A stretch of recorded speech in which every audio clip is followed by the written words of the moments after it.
Hello বন্ধুরা, মৌসুমীদির রান্নাঘর daily ব্লগে আপনাদের সবাইকে স্বাগত জানাই। আমি আজকে পাবদা মাছের ঝোল রান্না করব, আপনার ব্লগটা দেখতে থাকবেন।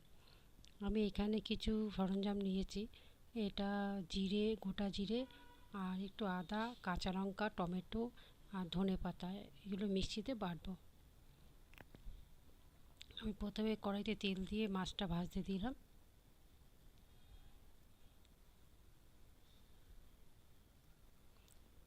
মাছটা একে একে ভেজে ভেজে তুলে নেব।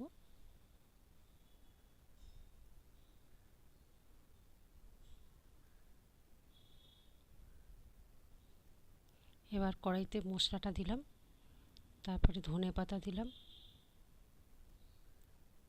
আর বন্ধুরা, একটু কড়াইতে তেলের মধ্যে কালো জিরে দিয়েছিলাম। তারপর কষিয়ে নিয়ে ঝোল দিলাম। আর জলটা আর কি গরম করে নিয়েছিলাম, দিয়ে জলটা দিয়েছি। এবার জলটা ফুটবে, এবার আমি তারপরে মাছগুলো ছাড়বো।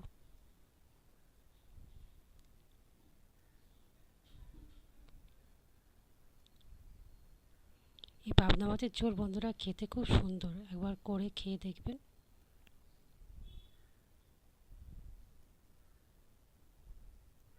এবার মাছটা দিয়ে ফুটতে দেবো। রেডি আর সার্ভ।